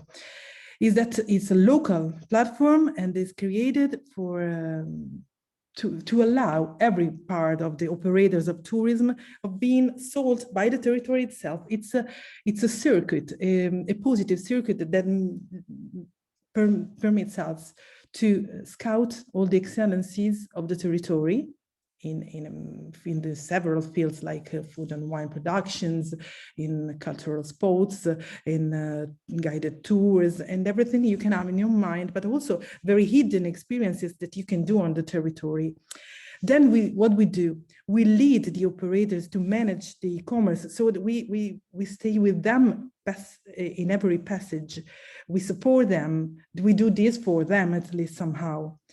Because this digitalization is not that easy at the moment, also, even if we had this very improvement of the sector. The main difference is also about the distribution of this product. I mean, we sell this product, of course, on the local website, but we sell all this experience somehow everywhere in the territory. We sell it from the info point. We sell it by the reception of the hotels, and we sell it also in the restaurants and in the shops, so that somehow it's like that the territory is selling itself completely, and that maybe it's something that we push it forward, just also thanks to the lesson that we learned after this bad period. Let's go now to some anticipation of what we are going to do with the Capitale Cultura 2023. To us, culture must be the perfect driver for slow tourism. In fact, we are mostly having two important projects connected to the Capitale Cultura. Capitale Cultura, I remember we share this important segment together with the town of Brescia. And so that we are doing two special projects that are the cultural cycle path and the cultural way that connects the two towns, crossing on the territory which is among them. What is the aim to do these two projects? We wanted to move with culture, the possibility to create some infrastructures that can remain in the territory, and mostly some experience of our two territories that must be done slowly, because we want the people to pass across the two towns, linked by some experience that permits them to enter deeply in the territory, in the culture, and in the tradition of Bergamo and Brescia. What we are going to do, in fact, is a cultural cycleway. So it is not just an infrastructure that connects two towns by bike, but it's something that will be filled with several cultural installations. It is made by 76 kilometers of cycleways with other 70 kilometers of cultural rings in order to discover some small villages and cultural places that are along the area.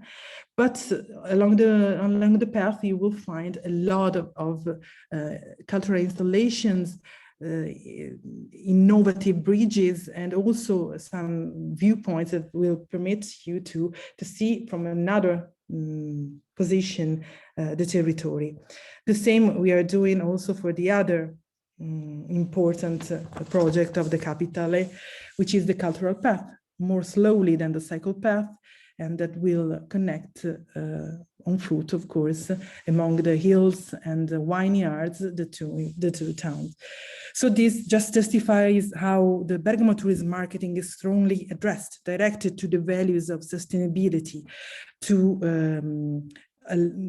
and the usability of the territory, a path that we have already started before the pandemic period, but that certainly has been strengthened thanks to this pandemic's experience.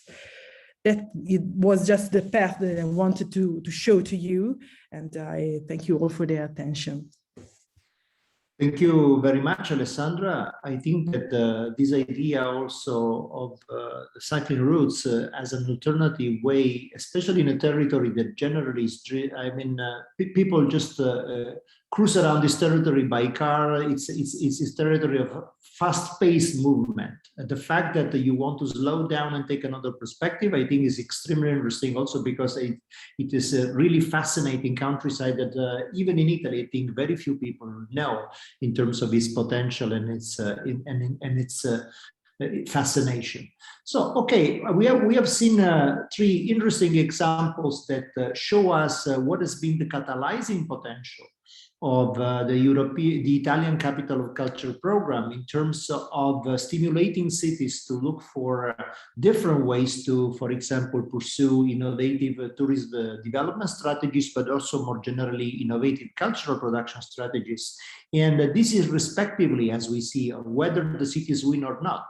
Because in the case, for example, of Trento and Pieve di Soligo, despite the fact that the bids were not successful, we have seen what kind of interesting drive in terms of initiative. This is really stimulating and as a permanent legacy of the bid itself. So before we move to the conclusions at this point, I would like to ask our international panelists if any of them has any comment or reaction to the Italian case studies and if they want to share them with us.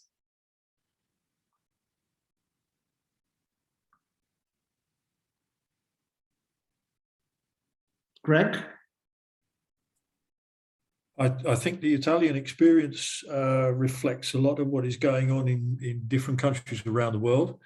A strong shift towards domestic markets, a strong shift towards rural destinations and people wanting to get away from it all. So in a way, the overall trends are not surprising, but it's good to see that in Italy there are some creative ways of connecting people with rural environments. And particularly nice to see Bergamo doing these things. Thank you very much, Greg and Lynn.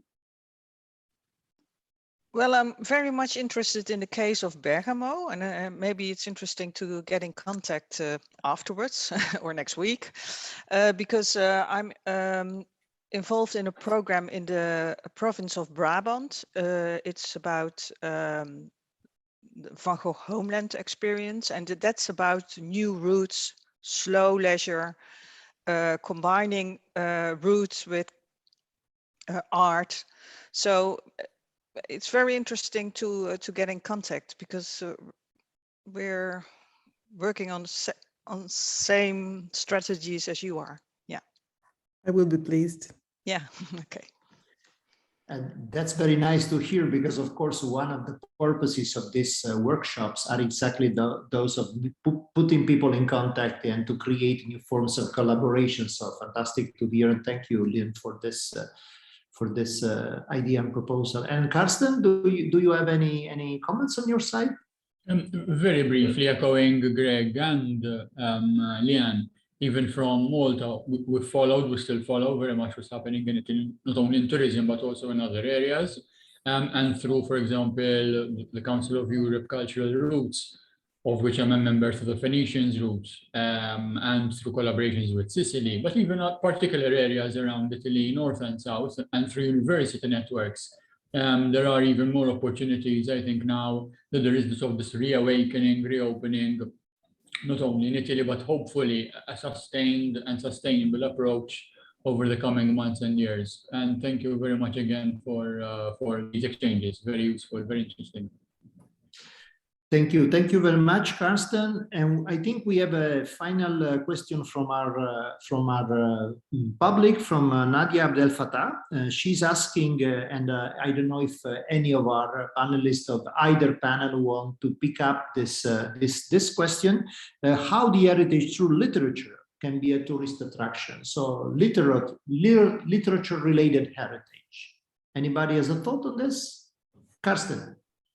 Coincidentally, I'm a member through a local organization in Itiamed for the past 20 years.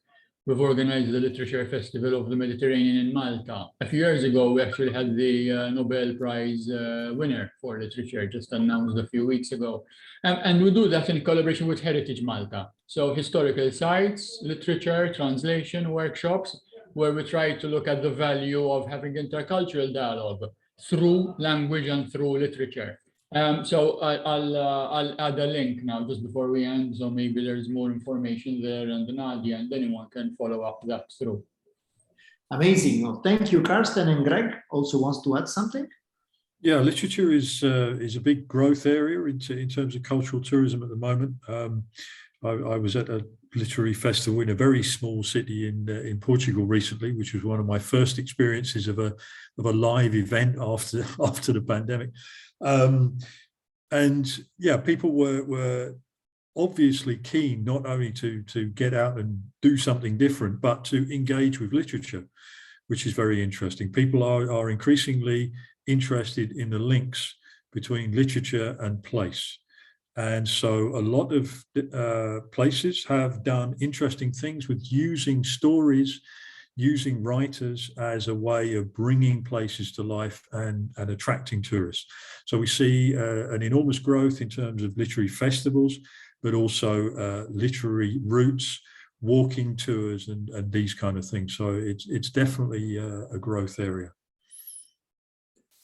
Thank you very much, Greg. And at this point, we are moving towards the final part of our workshop today. And let me share my screen at this point to offer you some conclusions about what can be learned from not just today's webinar, but the various experiences that we have covered through this cycle of webinars. What have we learned? What kind of key ingredients for local action to foster heritage-led local development in the context of the recovery, not only, of course, for the Italian case, but with a special view to the Italian case. And clearly, this is also an opportunity for us to reflect on the specific topic of today. So in specific terms, how tourism can fit into this particular picture that, however, as we say, it's bigger and really covers all the aspects that we have dealt with through this series of three workshops.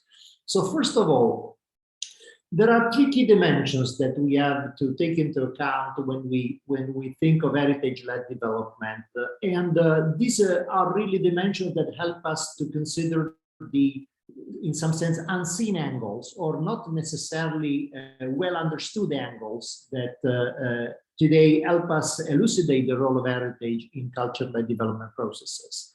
The first is what we could call heritage as an archive of ideas and possibilities. Generally, when we think of heritage, we have the opposite view. We think of heritage as a repository of the past, which certainly is. But the point is that the past is full of ideas. we tend to think somehow that people in the past were probably also, very ingenious and very brilliant in their specific times at solving problems, but somehow, in some sense, today we are smarter than they are because we have a better technology or because we have more developed societies and so on and so forth. But sometimes we really understand that there is a breathtaking amount of innovative solutions and ideas in our heritage if we learn to navigate them. And in particular, to think of heritage as a cognitive and emotional space for exploration and invention. This is something that we tend to forget, but for example, this Bosch experience has shown us in some sense how, for example, getting the spirit of Bosch back. For example, today's Europe can be really transformational and in some sense forward-looking in spectacular ways. I think that was, for example, a splendid example of how this can really happen in terms of an archive and ideas and possibilities. But then there is a second aspect, heritage as a narrative, which is very different, I should stress, than heritage as storytelling. Today, we are in some sense dying of storytelling because we really want to transform everything into a catchy, easy story. But the point is that heritage is complicated. The stories are very, very intertwined, multi-layered, and there is not a simple message or a simple truth to deliver. There is much more the necessity to engage the local community to find a common ground to navigate this very complex narrative and not to oversimplify it, but to use it as a common ground to co-create the future. The point is that the narratives must be vital. The point is that in many cases we see, for example, heritage cities that die into their own romanticization of the past heritage, the past allure, the stereotypes that are created around, for example, certain heritage cities. So in this case, we think we have a powerful narrative, but we have quite the opposite. We have a stereotype that in some sense freezes the development and transforms this heritage into a sort of, let's say, tomb of the past, and is a sort of mausoleum that is not necessarily the best way to convey the energy and the vitality that we need to renovate day after day heritage cities, because heritage cities can be really cities in which we can develop new thinking, in which we can develop innovation. There is a narrative that is dangerous in this regard that seems to say that only high-tech global metropolises today are the places in which really innovative and transformational thinking can happen. I beg to differ. I think that heritage cities, if properly understood in this particular sense, as carriers of very powerful narratives, can become fantastic laboratories for radical innovation. And then finally, heritage as a public space, as a common resource. Heritage as a commons is something that sometimes we forget, its radical transformational implications, in particular, how to socially nourish and maintain this public space through shared norms of care and responsibility, through the elicitation of civic participation. This is the spirit, of course, of the heritage communities of the Faro Convention. That is something that, if consistently applied, can really make a difference. In terms of our capacity, and again, we saw cases in which it was critical to conquer, let's say, if not the consensus, at least the involvement, the commitment, the participation of the local community. And when this happens, really, this can be transformational because this public dimension really takes over. But if this is the case, how can we think of heritage as a resource to face societal challenges, the kind of challenges that today, for example, Europe puts forward all the time in front of us, for example, in the new programming as the center of the new strategies that Europe is developing also for culture-driven local development. First of all, there are, of course, major challenges that every single territory today cannot ignore: climate change, socioeconomic inequality, ethnic discrimination, and all the issues related to cultural coexistence, public health safety. These challenges have to do with behavioral change.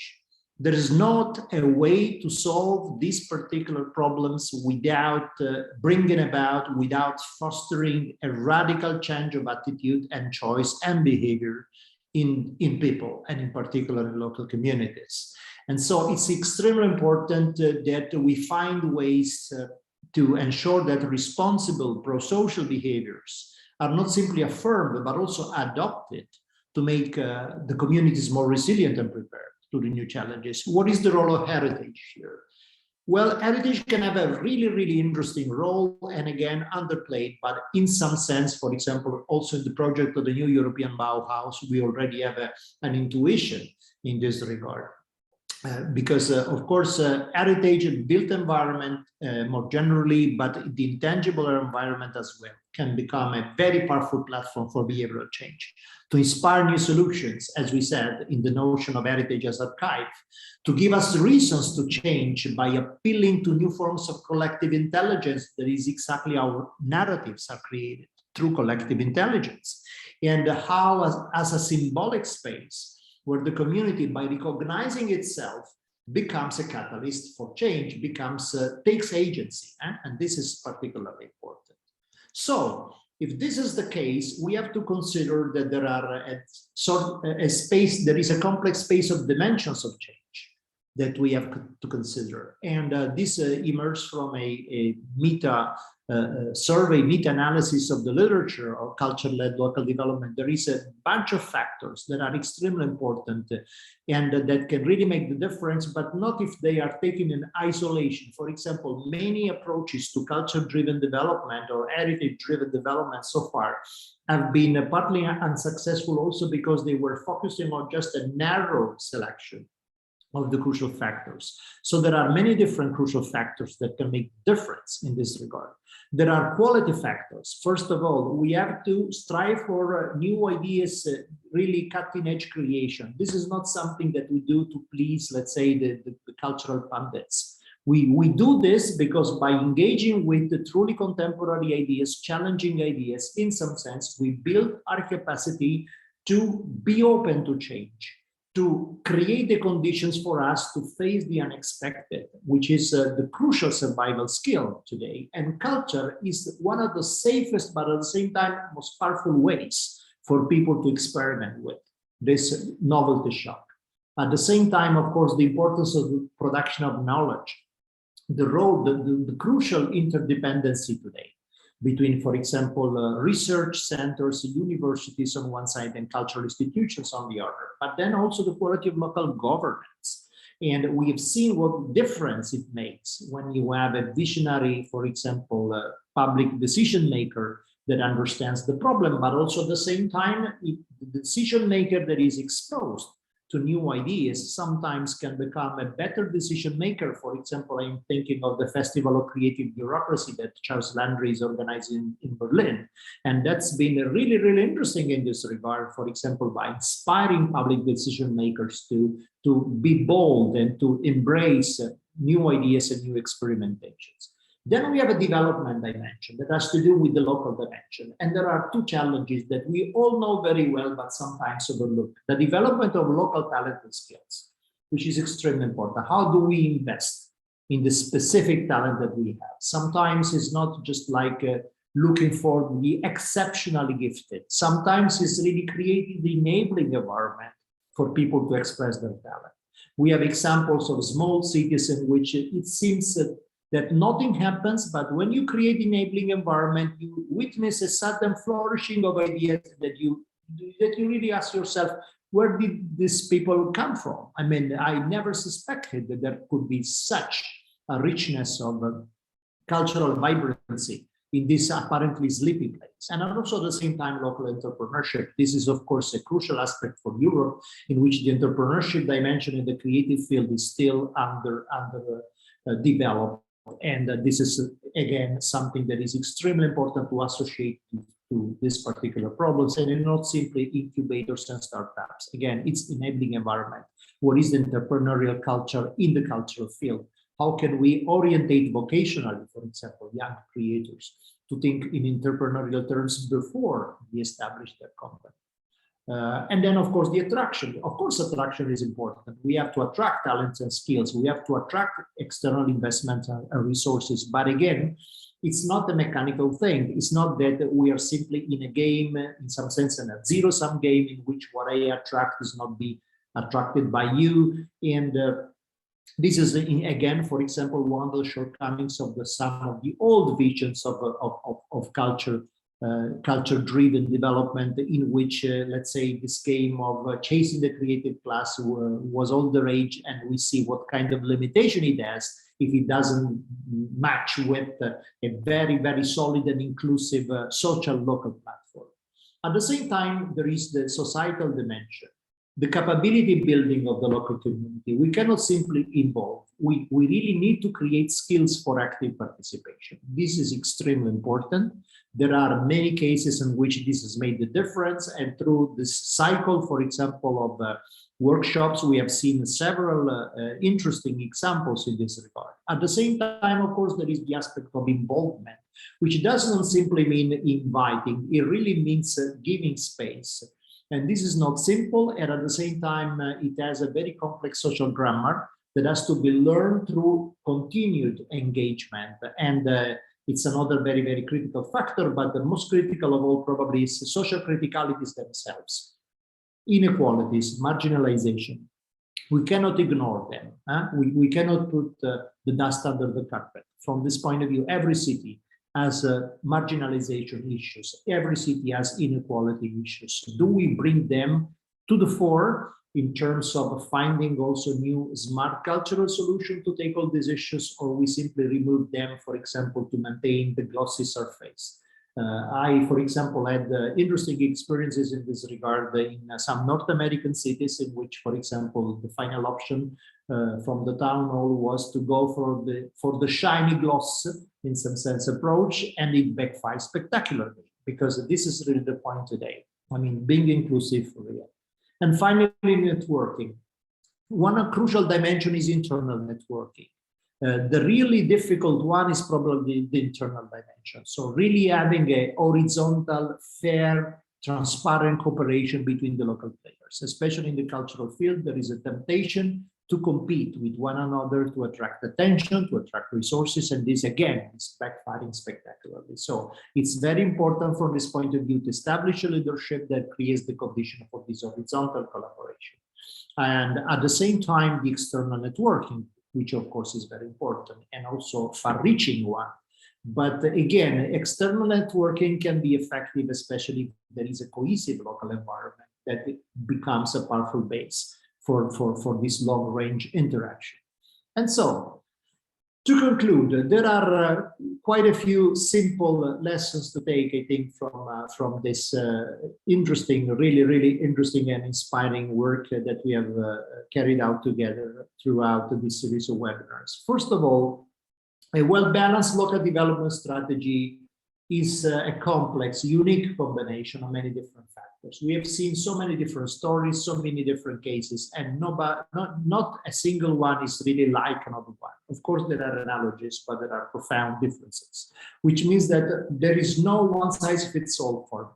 This is an illusion, of course, because it's in some sense, it economizes on your own brain work, on your own attempt at understanding the specificity of your local conditions, but you have to do it. There is no way to bypass this. And in some sense, by the way, this is the really interesting part of the story. At the same time, we need to harness the collective intelligence of the local community. We cannot simply consider the local community as somebody who's there passively viewing and judging what you do. I mean, today, there is not a single expert that can match a truly harnessed intellectual capacity provided by a community. And this is a lesson that we have to learn as experts in the first place. Then, of course, there can be the temptation to use heritage as an excuse for the narrow view. It's always been like that. Our heritage is this, and we have always been this, and we will keep on being this. I mean, this is not the kind of vision, of course, that a truly insightful relationship with your heritage can deliver. Heritage is a powerful catalyst. of social and economic change. What is today heritage has been contemporary culture in the past, and sometimes transformational, sometimes extremely controversial contemporary culture. We have to keep the spirit, and we have to keep this attitude in terms of open-minded curiosity.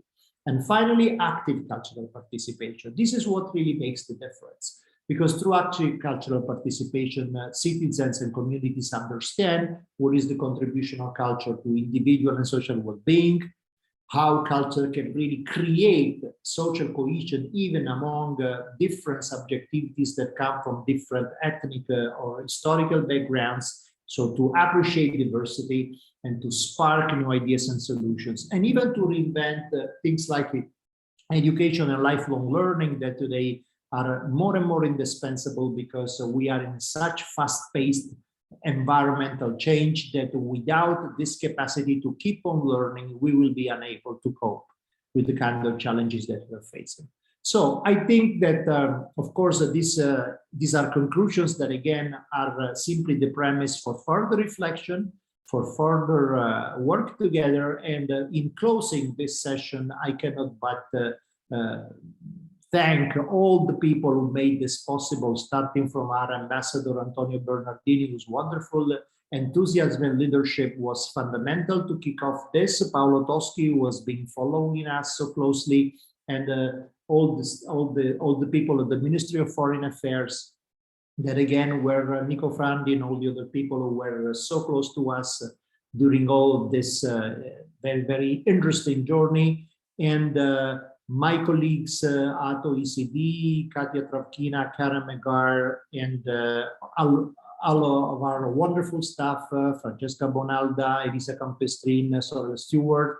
So thank you, everybody, and also thanks to the ones that I unwittingly probably I'm forgetting to thank in this final moment.